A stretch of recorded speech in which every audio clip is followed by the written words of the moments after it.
Hello and welcome to this videocast for subscribers to davidicke.com. Well, if there's anyone that doesn't believe in time travel, I have the proof. Because this is no longer 2015, it's 2003. Because what is happening in terms of efforts to persuade Parliament to agree British bombing in Syria is a mirror of what happened with Tony Blair in the run-up to the invasion of Iraq. We have lies about intelligence, lies about 70,000 free army Syrians being on the ground to take over ISIS territory as they're pushed back, in theory, by the bombing. All lies. And this has come from the Joint Intelligence Committee, Cameron tells us. Well, for that, let's go back to the sexed up dossier in 2003, the pack of lies that justified the invasion of Iraq, from which so much slaughter, chaos, and mayhem has followed. Instead of Tony Blair, we have Tony Blair Mark II, Prime Minister David Cameron, grotesquely exploiting the horrors of Paris to justify more horrors in Syria. We have Labour MPs in the opposition party, and apparently members of the shadow Labour cabinet, who are now saying that they will vote with Cameron to have the British bombing in Syria. We're having members of the shadow cabinet apparently saying they're going to resign over the stance of the leader, Jeremy Corbyn, that he's against it. Well, what I say to those shadow cabinet people is, sod off then. Let's get someone in who's got half a brain cell to see what's going on. And what I'm going to do today is connect the dots, which I've been connecting all these years, and here it is unfolding now on the TV screen. I'm going to connect the dots that puts what's happening now in its true context. And of course, after Paris, which gave them the impetus to push for this further bombing in Syria and to take freedoms away at home, we had the incident this week with the Turkish fighters taking down the Russian plane, claiming that it was in effect invading Turkish airspace. Well, it came down in Syria, not Turkey, and even the Turkish authorities are only claiming that it crossed into Turkish airspace for 17 seconds. Russians say it didn't go in at all. And here we have a member of NATO, very significant as we'll see, Turkey, with this criminal dictator, President Erdogan, who has played a fundamental part in the creation and sustenance of ISIS, taking out a Russian plane, clearly premeditated, immediately following Paris, and at a time when Russia has gone into Syria and actually started to try to take ISIS out, which of course the Americans and the others have not tried to do, because ISIS is their creation to take out President Assad of Syria. So we now have this incident with blazing headlines. Here we go. monstrous new crisis over Russia's downed jet. War looms as IS seeks to get nuclear bombs. Whoa, frighten them some more, then they'll give us their freedom. And it's terrifying how easily Turkey and Russia could take the world to the brink. Well, Russia didn't. It didn't shoot its own plane down, did it?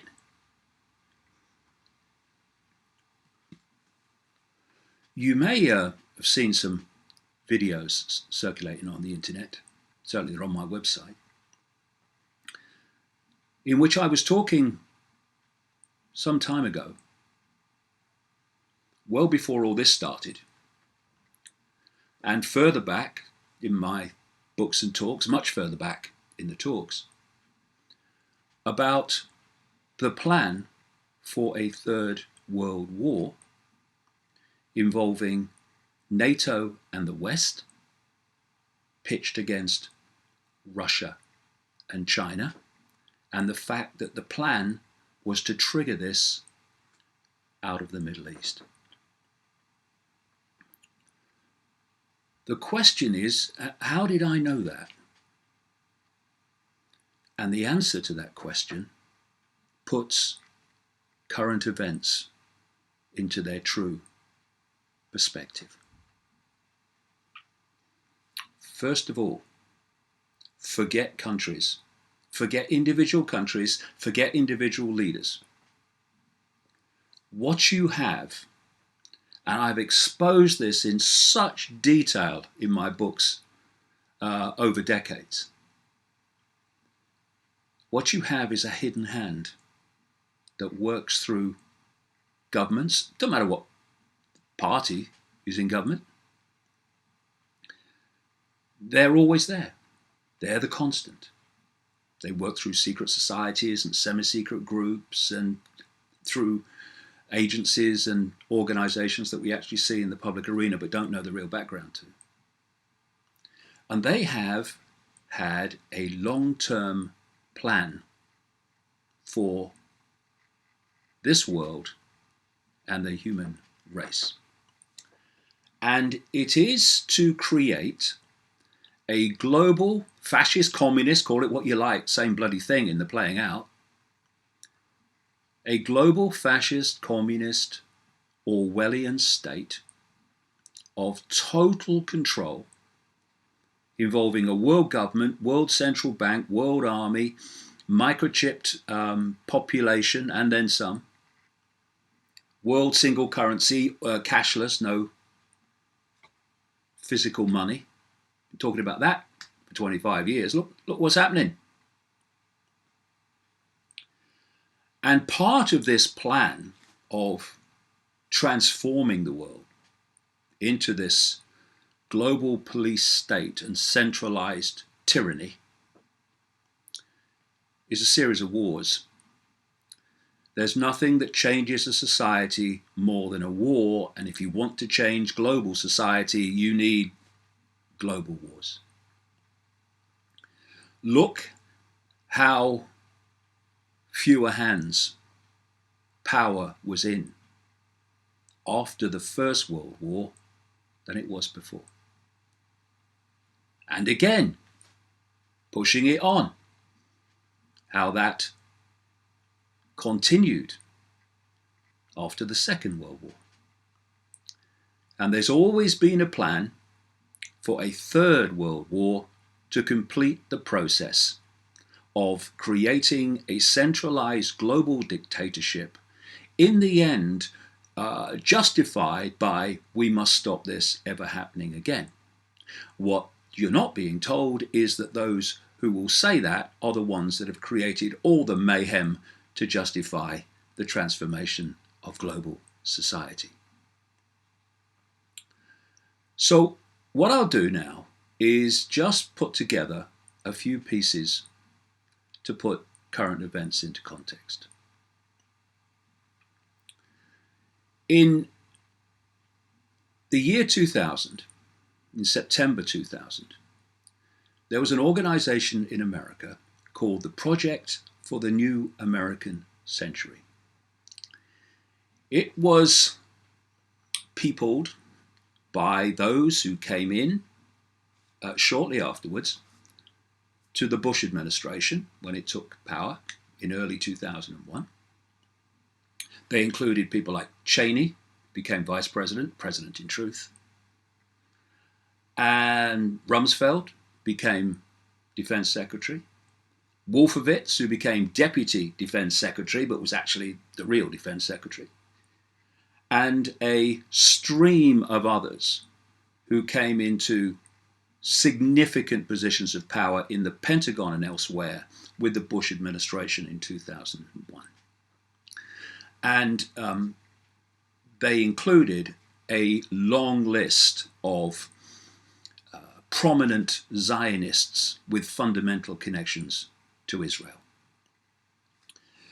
The reason that is significant is that in September 2000, this organization produced a document calling for the American administration and military to embark upon regime change after regime change in country after country, fighting what they called multi-theater wars. These countries included Iraq, Libya, Syria, Iran, etc., and also called for regime change in China. Oh, that'll be interesting. The people behind that document then came to power in early 2001 with the Bush administration. Now, that document in September 2000 said that this process of transformation, this regime change, would be slow, quote, absent some catastrophic and catalyzing event like a new Pearl Harbor. One year to the month later, after they were now in power, America had what Bush called our Pearl Harbor, 9/11. As a result of that inside job, the official story is a fairy story. The process of picking off countries on the list began. With, of course, Iraq we've had, and Libya and Syria now, and it goes on. So, let's go to Iraq. Shortly after 9/11, matter of days, General Wesley Clark, former Supreme Commander of NATO, told a television program in 2007, he said that a few days after 9/11, he went to the Pentagon and he met Rumsfeld and Wolfowitz and all these characters, and then he met a general that he knew. And he was told that they were going to invade Iraq. And of course, Clark is taken aback. What do you mean you're going to invade Iraq? Why? The guy didn't seem to know because of compartmentalization. He probably didn't know. And a little while after that, not long, after America was now in Afghanistan, Clark went back to the Pentagon and met that same general. And Clark says to him, and go on the internet, put a few keywords in, and you can watch the interview. Clark said to him, why aren't we invading Iraq? You said we're going to invade Iraq. And the general said, "It's worse than that, sir." And he pulled out a document from a drawer, and he said, "We've just had this down from upstairs," in other words, Rumfeld's office, and that they were going to invade 7 countries in 5 years. Among them, Iraq, Libya, Syria, Iran. And so they started to pick the list off. And of course, there was Iraq. The idea was to invade Iraq, but there was no reason to do that.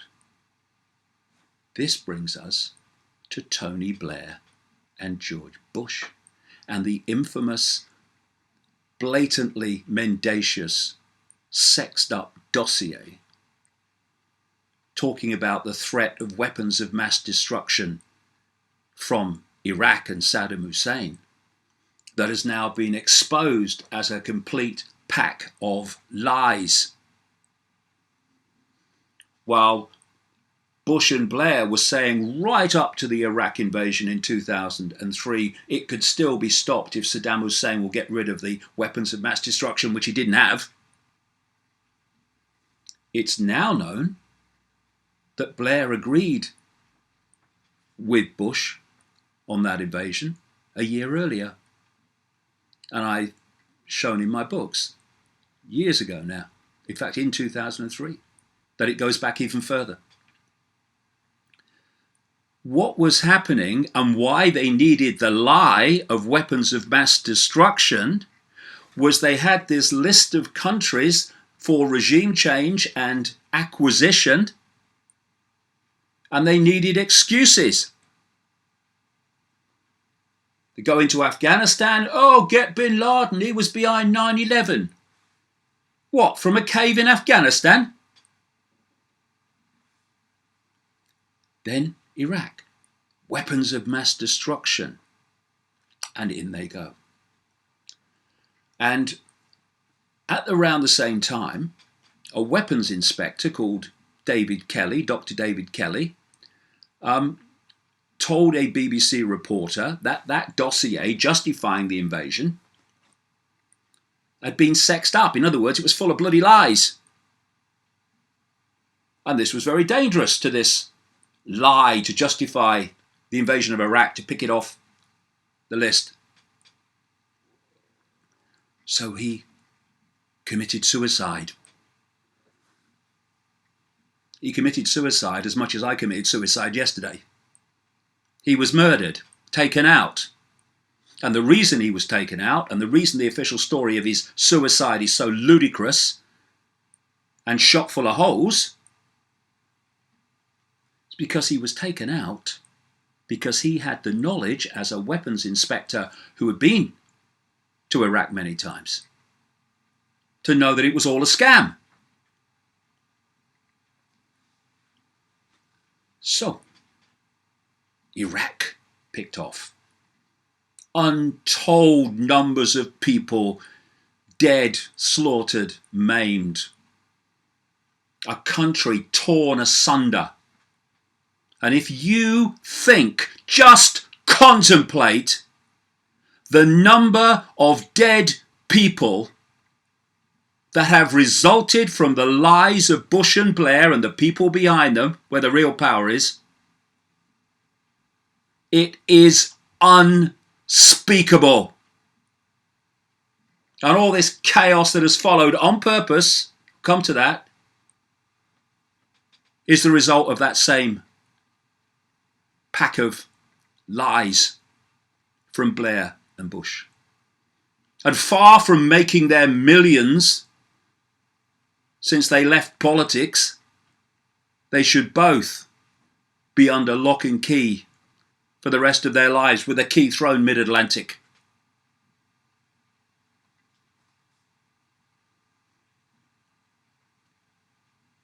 Let's look at the list. Libya. We'll have that one now. You keep giving the same excuse, war, invasion after war, invasion, then people are going to go, hold on a second, what's going on?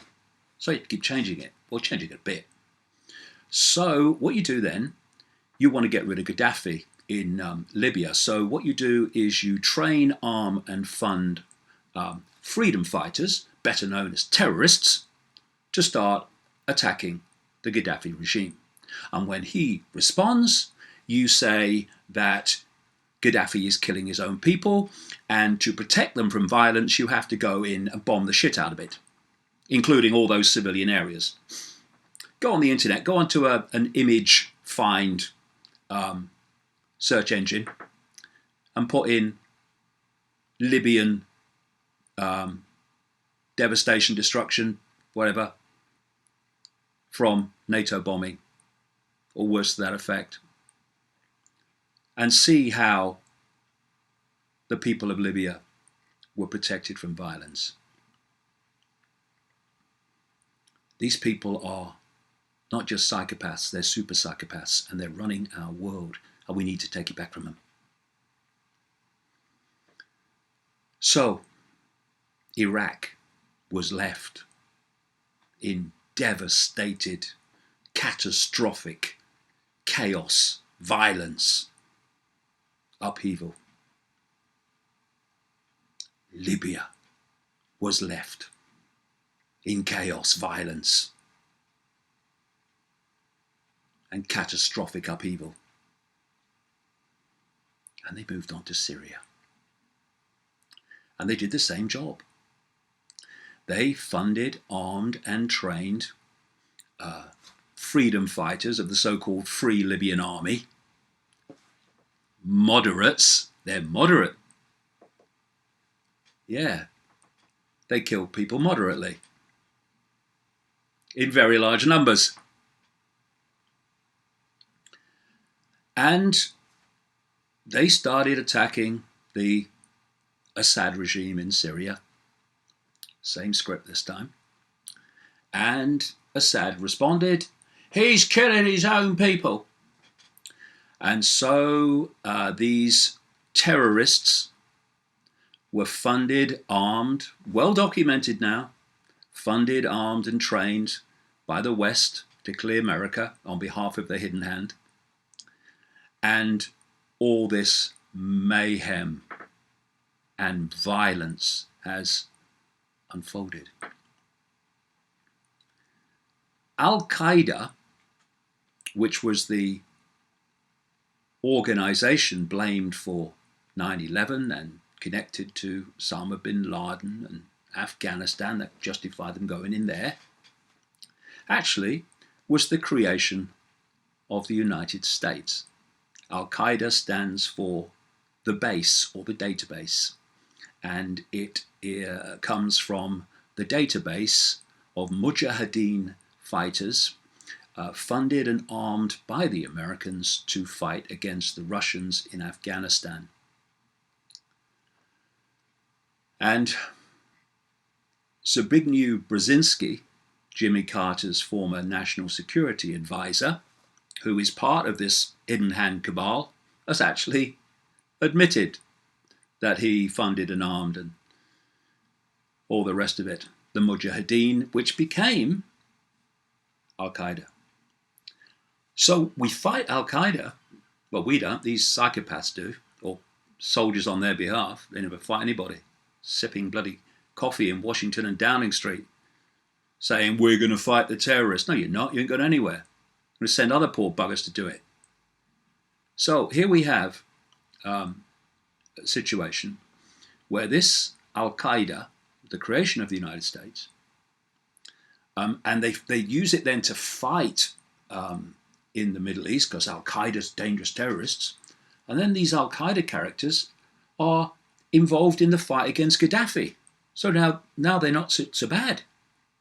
And then they move into Syria under names like al-Nusra and stuff, and the whole thing morphs into ISIS, another creation, outgrowth of the Western creation of terrorism to justify the invasion of countries and to justify, through terrorist attacks, the destruction of freedom at home.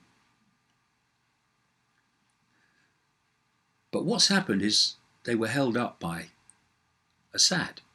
Assad didn't go as quickly as they thought he would. They thought he'd go about the same time as Gaddafi. And it's gone on and on and on, and they've not been able to remove Assad and take over the country. And they had another problem in that Russia was supporting Assad. And it reached the point recently where clearly Putin could see where this was going. The United States and others, Turkey, what have you, France, was supposed to be bombing ISIS in Syria all this time to destroy the terrorists.